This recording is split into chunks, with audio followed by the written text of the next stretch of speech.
On March 18th, 1925, an EF5 tornado tore across 3 U.S. states, Missouri, Illinois, and Indiana, and ended up being the deadliest tornado in the country's history. One of the most terrifying parts of this tornado was just how long it spent on the ground. Most tornadoes last around 5 to 10 minutes. However, this tornado was on the ground for a mind-blowing 3.5 hours. The tornado traveled rapidly at a rate of 62 miles per hour, with its peak speed being 73 miles per hour. The wind speed of the tornado itself was documented to be over 300 miles per hour.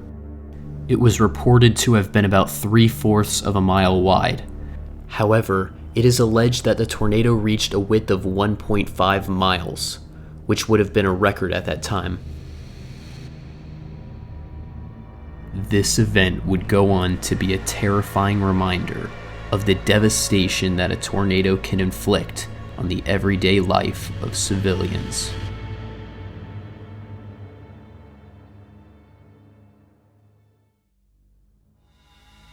On the morning of March 18, 1925, unstable air and low cloud bases resulted in conditions that were favorable for tornadogenesis in parts of the Midwest. At around 12:45 p.m. Central Standard Time, what would eventually become known as the Tri-State Tornado began to form and touch down in Reynolds County, Missouri, and at 1:01 p.m., the first fatality was recorded. The tornado moved into the town of Annapolis in Iron County. Here, 2 people were killed and 90% of the town was destroyed. When the tornado entered the mining town of Leadana, many mining machines and structures were destroyed. As the tornado entered Madison County, it began to steadily grow in size. Something critical to point out is that because this tornado took place in the mid-afternoon, many schools were still in session. As a result, many children would unfortunately become casualties of the Tri-State Tornado. Another terrifying key detail was that this tornado formed a double funnel once it entered Perry County. In the town of Beale, many homes were destroyed and 2 people were killed. In Brazow, a farmer was severely injured and ended up dying from his wounds a few days later. In the town of Frana, a woman was killed and another passed away from severe injuries 10 days later. The tornado then crossed the Mississippi River and entered Illinois. At this point, the impact of the tornado began to massively intensify. As the tornado entered the town of Gorham, almost all of it was annihilated.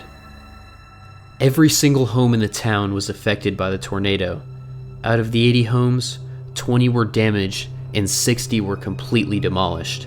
Several stores in the train depot were also destroyed. Some of the railroad tracks in the town were reportedly ripped from the ground. The casualties were extremely high in this town. More than half of its population was killed or injured. 170 were injured and 30 were killed as the tornado struck. An additional 6 people died later on as they succumbed to fatal injuries.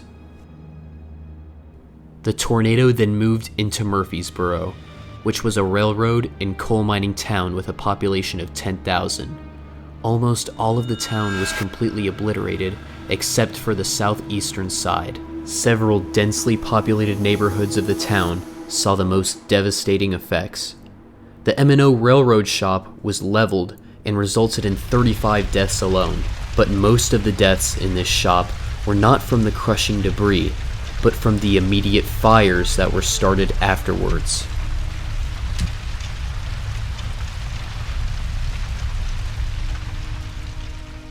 As mentioned earlier, schools were in session at this time, and the tornado did not spare these facilities in town.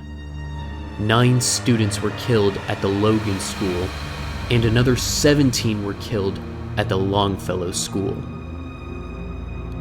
As these tornadoes passed over, fires were ignited and spread throughout the rubble.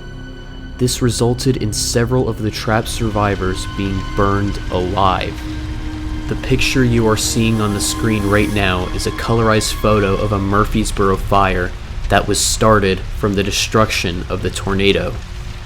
Because the water main system was destroyed by the tornado, dynamite was used to stop the fires. But this only resulted in more destruction.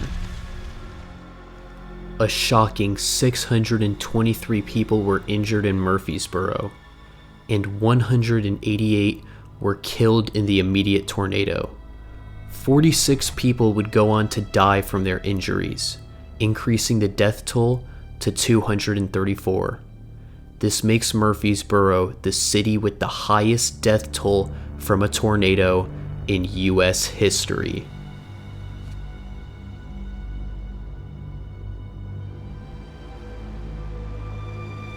Once the tornado entered the town of DeSoto, 105 people were injured and 56 people were killed.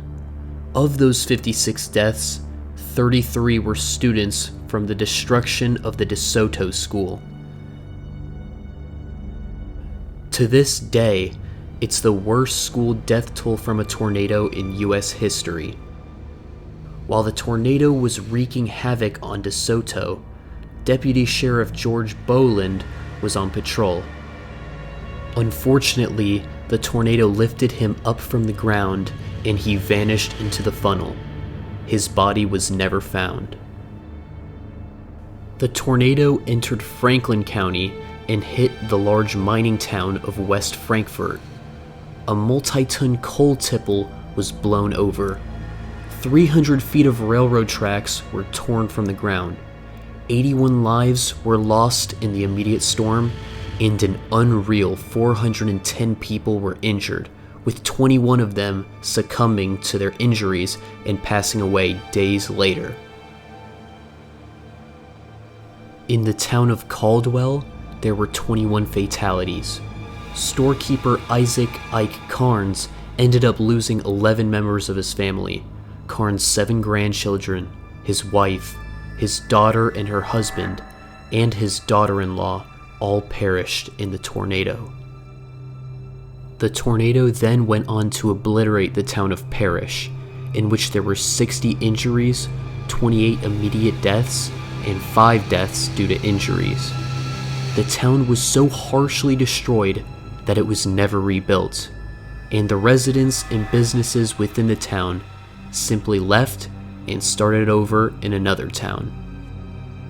When the tornado arrived in Hamilton County, it reached its greatest width of 1.5 miles. Many farms, homes, schools, and churches were destroyed in this county. In White County, the tornado killed 17 people, and 11 others later died from injuries. The tornado then crossed over the Wabash River and entered into Indiana. The town of Griffin was then entirely destroyed. Not a single structure in that town was unaffected by the wrath of this tornado. A total of 46 were killed and 202 were injured. The tornado then turned northeast and entered Gibson County. The northwest corner of Owensville was impacted, resulting in 9 deaths. Princeton, a factory town, was directly hit by the tornado afterwards. A Heinz factory was severely damaged and many neighborhoods were decimated. The tornado then traveled 10 miles northeast and entered into Pike County, where it finally dissipated near the town of Oatesville at 4:30 p.m.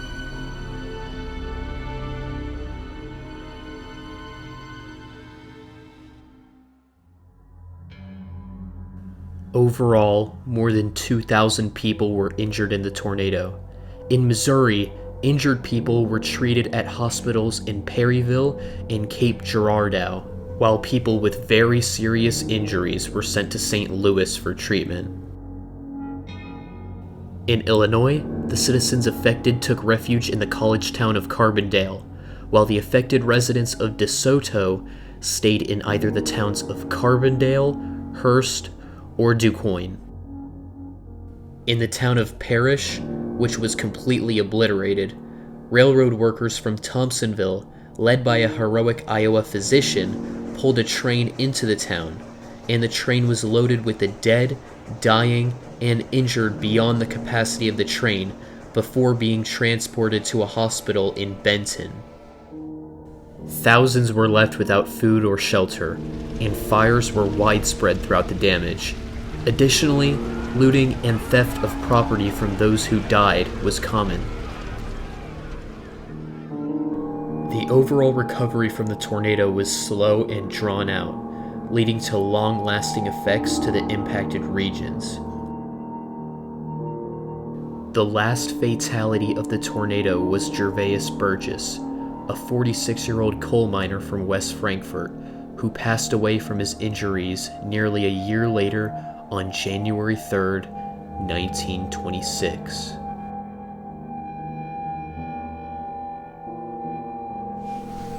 And that was the Tri-State Tornado. It's absolutely unbelievable what those people had to go through. Imagine looking around and your entire town is reduced to rubble. That's just an absolutely devastating reality. And I hope that whoever was affected by that tornado was able to move on and find peace in their lives after going through such a traumatic event. Nonetheless, if you enjoyed this video, consider giving it a like, subscribe for more content like this, and if you'd like to know when I post my next video, consider turning on post notifications. Thanks for watching, and have a great rest of your day.